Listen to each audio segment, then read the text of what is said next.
Hi everyone. Last week, our project was to do a perspective challenge with a foreground, background, and hopefully a middle ground. We're going to sort of take this to another level. Our perspective or our point of view is a little bit different this time. We want to show objects on your drawing that give the viewer the right impression of their position in relation to each other that shows a worm's eye perspective in your composition. What does that really mean? That means that if you were to hold up a camera to something other than your regular eye line view where you would normally see, things will be a little bit different. So we want to try to give that impression to the person that is looking at our picture. And just like the regular drawings, things that are further away from the viewer will be smaller. What are we doing today? We will draw a, oops, sorry about that. It's drawing snowmen from a worm's eye perspective. We're going to do a bunch of snowmen looking down at us. Sorry about the misspelling there. Well, we'll learn how to show perspective, our point of view, by making distant features smaller so that it looks like we're looking up from the ground. We call that a worm's eye view or a ground view. What supplies do I need? Crayons, a pencil with an eraser, and plain white paper. You can use anything that you have to color with. And what do you need to do? Follow along with the video to draw the snowman. Finish your sky background the way you like it to make it your own. It needs to be finished. What do I turn in? A photo of your finished artwork in assignments in teams. Sorry about that, I left in off. Follow all the directions and only turn in a completely finished drawing. Please follow video directions. So what we want to do is look at the world a little bit differently. These are some photos that are sort of set up at a dog's eye view. And people like to put GoPros on their dogs. You can see a small GoPro camera on that dog there so that they can see the world from the view of a small child or their dog or their cat, because we sort of forget what that looks like. We're used to seeing things at our eye level instead of what other animals see. So this would be considered a dog's eye view. And then what we want to do is start thinking about what things look like when we look up. When we look up, there are certain things that we see all the time that we're used to. But what we really want to do is to go all the way down on the ground and imagine what it's like looking up. It's a little bit different. Now here when we're looking up, we're doing it from a worm's eye view, which means all the way on the ground and looking up at everything. It's going to be very, very different. So we're going to draw some snowmen in the corners of our picture. And you can see from these pictures of the trees, the bottoms of the trees are larger because they're closer to us looking up. And that's what we want to do with our snowmen. The largest ball that the snowman is the snowball is made out of would be much larger because it would be closer to us. Just like here with these buildings, we call this one point perspective, where you can see that everything's sort of going to get smaller in the distance at one point on our page.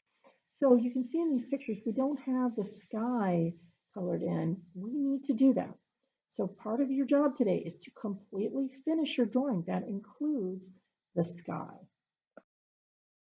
When we're drawing from a dog's eye view or a worm's eye perspective, their point of view, we want to think differently. So for this drawing, we want to think about how would a worm see us? How would a worm see the world? What details can you see, like the underside of these flowers? And you can see that big things become smaller the further they get away, which would be the center of our picture. So that's what we want to capture so that the viewer will see it the way we want them to see it. That's our perspective challenge, second part. So we'll get started with our second perspective challenge, doing the worm's eye view looking up. All right, for this project, you can use a pencil to start with so that you would have an eraser and you can erase your marks. You can use circle templates of some kind that you like if you want to, like the tops and bottoms of cups. You could trace around those, or a soup lid or something like that. You could if you want to, but I don't mind if you just draw them normally. It really has to do with what you like to do. And when we look at snowmen, from a worm's eye view, you're going to see something like this, where the large snowball is closest to you, so it looks enormous. And then you have a medium and a small for the head.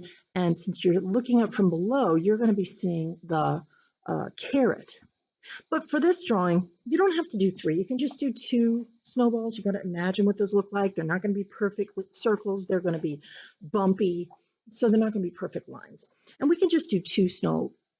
We'll just use a bottom that's really large. And I'm going to draw 1 snowman in each corner. So I'm going to draw those first and make sure that everybody has plenty of room.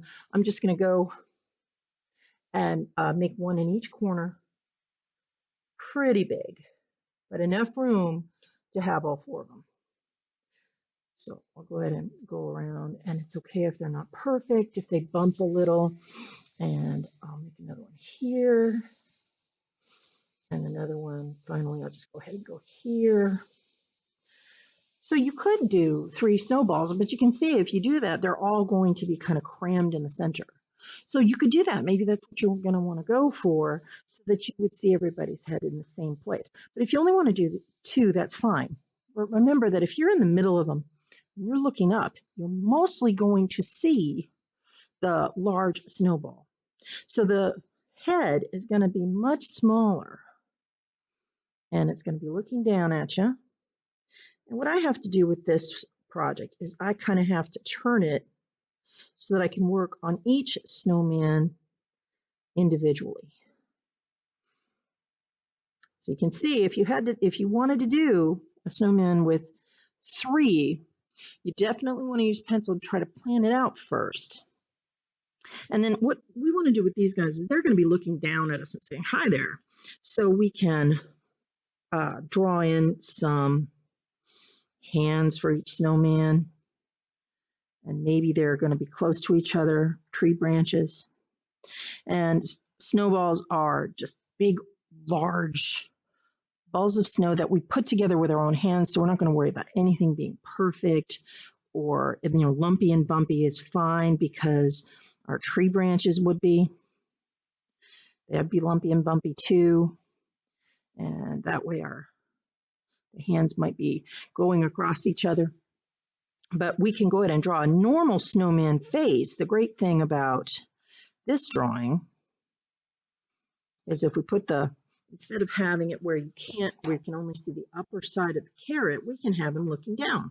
So we can make a normal snowman face, and our circles can be lumpy and bumpy because they would be made out of coal. I'll make our snowman faces. So nice lumpy, bumpy group of coal pieces that you'll be sticking in this big ball of cold snow to make a snowman. And then I can give him a hat. Now when I'm looking up, I'm not going to see the whole hat, so maybe I'll see the brim of his hat, and I'll just see part of it sticking up. So I'll make that hat smaller because the snowman, it's going to go from small to large. So when we look at this one, we could draw one like this one on here too.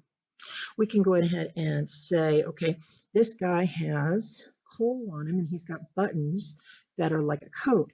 When we do that, we start with a pretty smaller piece of coal and make it larger and larger and bumpier, because we're going to see more detail the closer that it gets to us.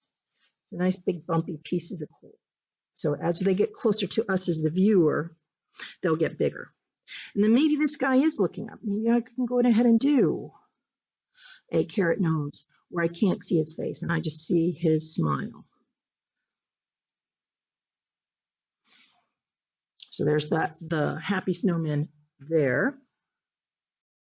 And on this one, maybe I'll give him a brimmed hat. Now, brims, when we see them, we always think of them as just a flat rectangle. Remember, that's only if you're looking across at it. If you're looking up at it, you're going to see the inside of the hat. And you're only going to see the top of the cylinder. So these take a little bit of planning if this is what you want to do. But you can always just leave them with no hats. They could just be bald. That would be fine. And I think I'm going to have this one looking down. Maybe his nose is going the other way. Maybe he's going, what are you looking like that for? So maybe he doesn't have a smile. And then this one, I think I'm going to go ahead and give him a scarf. Now to give him a scarf, I need to go ahead and sort of copy the line that the big snowball is. And I'm not going to see the whole scarf. So on this last one, I think I'm going to turn my paper toward me so that I can get a better idea of what I'm doing. These are pretty big snowmen, and I know a lot of people, like in this example here that was unfinished, see how they made them pretty small? That's okay, but the bigger you make them, the more detail you can do. And it takes courage to do something big. And you have to be okay with making a mistake. So let's say that you're doing your scarf here and you forgot that one side of it is stripes and one side of it is polka dots. Nobody's going to care. The main thing is that you want to try. Now, if you were looking up at the snowman or looking across, here's one that's looking up, for example, and you would sort of think of that scarf as just a rectangle or a rounded rectangle, but we can't see that when we're looking up. When we look up, here would be the large circle for the base, and then the small circle. So I'm not looking at it like this, I'm looking at it like this. So instead of seeing that large one there that sort of attach the top to the bottom, I'm only going to see the part of it that is going to appear above that large snowball. So I just want to go ahead and copy that one. I'm just going to go up just a little bit to show the thickness of the scarf and copy my large snowball line. And then I'll go ahead and make him have nose out this way too. So I think I'll have, maybe he'll be looking this way. And I can see part of that carrot. There we go. And then maybe I can see one of his eyes sort of sticking up, since the coal wouldn't really go all the way into the snow. You just sort of jab it in there. And I'll go ahead and give him a big smile. And we can go ahead and add the scarf. Instead of it being a flat sort of shape of a rectangle, remember that it's gonna be getting bigger the closer it gets to us. So I'm gonna go ahead and curve it a little bit or draw my lines away from each other, kind of like I'm almost drawing a triangle. So I'm gonna draw one part of it in this direction. But then in this one, I'm not gonna go parallel to it. I'm not gonna make exactly the same line. I'm gonna make it getting bigger the closer that it gets to me. You could finish it off and add some tassels or fringe or whatever on the end if you want to. Now this is the part that we want to do that is going to take you a while. We want to add some texture and some dimension to our snowman. When we do that, we have to make some choices. That's why I'm saying to go ahead and keep your project in pencil, so that you can make, so if you have ideas you want to do first, that way you could erase. I'm not going to worry about those. I'm going to go ahead and show you what I want you to do to make it go from looking like just a plain old line to looking like a form. So I'm going to add a little bit of light blue around my snowman lines that meant the snowballs. And I'm doing this very gently. You can do it with colored pencil or a lighter blue if you have it, that's fine. So I'm just very, very gently touching, and I'll let it get a little bit more intense the closer I get to that pencil edge. You can outline yours in crayon or marker, whatever you have if you want to, but it's not necessary. I'm just going to add that blue. It's kind of like a highlight almost, to show that it's not a circle, it's a snowball. I'm trying to give a sense of thickness, which is form, to my circle to make it look like a ball instead of just bleh. So I'm just following along with that highlight of blue very, very gently. So it's better to use a soft touch and build up color. Because you might also want to decide what's in the sky. When you fill this in, you might want to put some clouds in there. We're going to have a blue sky. You definitely don't want your snowman to be the same color as the color of the sky. You want to have it be light, because you're trying to show the light color of the blue, not a blue snowman. If you made a blue snowman, that would be interesting, but I'm not sure how you would be able to create one in real life. So while it would be fun to do in art, it just depends on what you're going for. So I'm just going to build it up a little bit more when I'm closer to the pencil line that I made. And let it fade a little bit with even a gentler touch the further away that I get from my pencil line. And I'm not worrying about my pieces of coal because they're going to be black. So getting coal in the winter was not always a bad thing. You put coal in your stove to keep your house warm. So having coal around was not a punishment. It was a reward. It meant, oh, good, we're going to be warm enough. We don't get much snow here. We don't get it very often. So we don't really need coal. Well, it does get cold, and we do get snow every once in a while. So we just want to sort of decide how we want to show it and just use our imaginations to think about if we had enough snow to make a snowman, what would it look like when it's all put together? All right, so to finish your snowman, let's look at some ways to show some depth, some dimension. Now, we've got it on the snowballs. When we do our branches, everybody wants to just fill the whole thing in brown. But let's go ahead and do the same thing. We'll sort of give it some form by our original lines and just do some bumpy lines that are close to our pencil lines. And when I see a bump in my line, maybe I'll add a point for a branch. And I'll fill this in on the edges. I'm not going to worry about going across and filling the whole thing in brown. I want to have a lot of it be brown, but maybe I can add a little bit of light to it so that it looks more dimensional. Not having everything, if you put in flat color, it looks flat. So if you want to add some depth, you want to have different amounts of light. Maybe you want to have a little bit of light showing to where the white paper shows through, and maybe you want to have wider lines that are kind of just bumpy.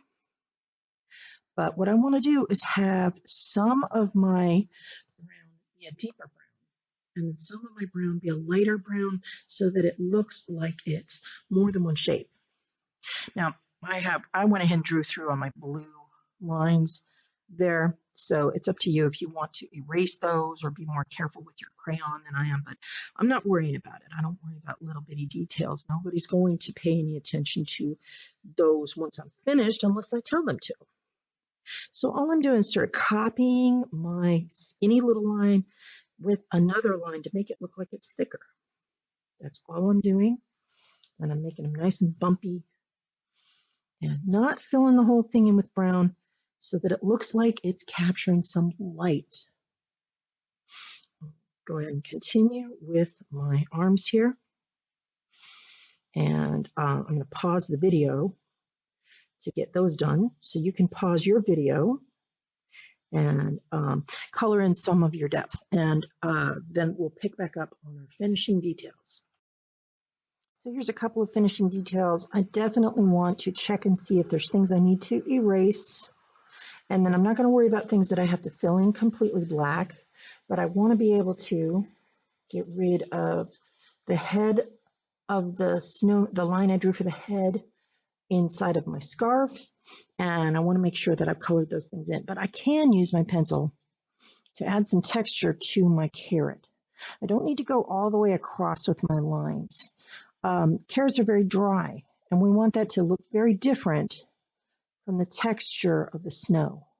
Now, if you're coloring your snowman in with crayons and you want to outline it with a crayon instead of using a pencil, you can do that. You just need to probably not draw so many. But carrots are very, very dry, and I just want to show a little bit of dry lines where carrots like to sort of split and give an idea of how that feels so that it's very different from how my snow looks. When I'm coloring in my carrots, I can go ahead and add the same kind of texture lines across with the orange. And I notice it's even picking up a little bit of the pencil on the edges. That's good. And then I'm not going to worry about filling in the whole thing with orange.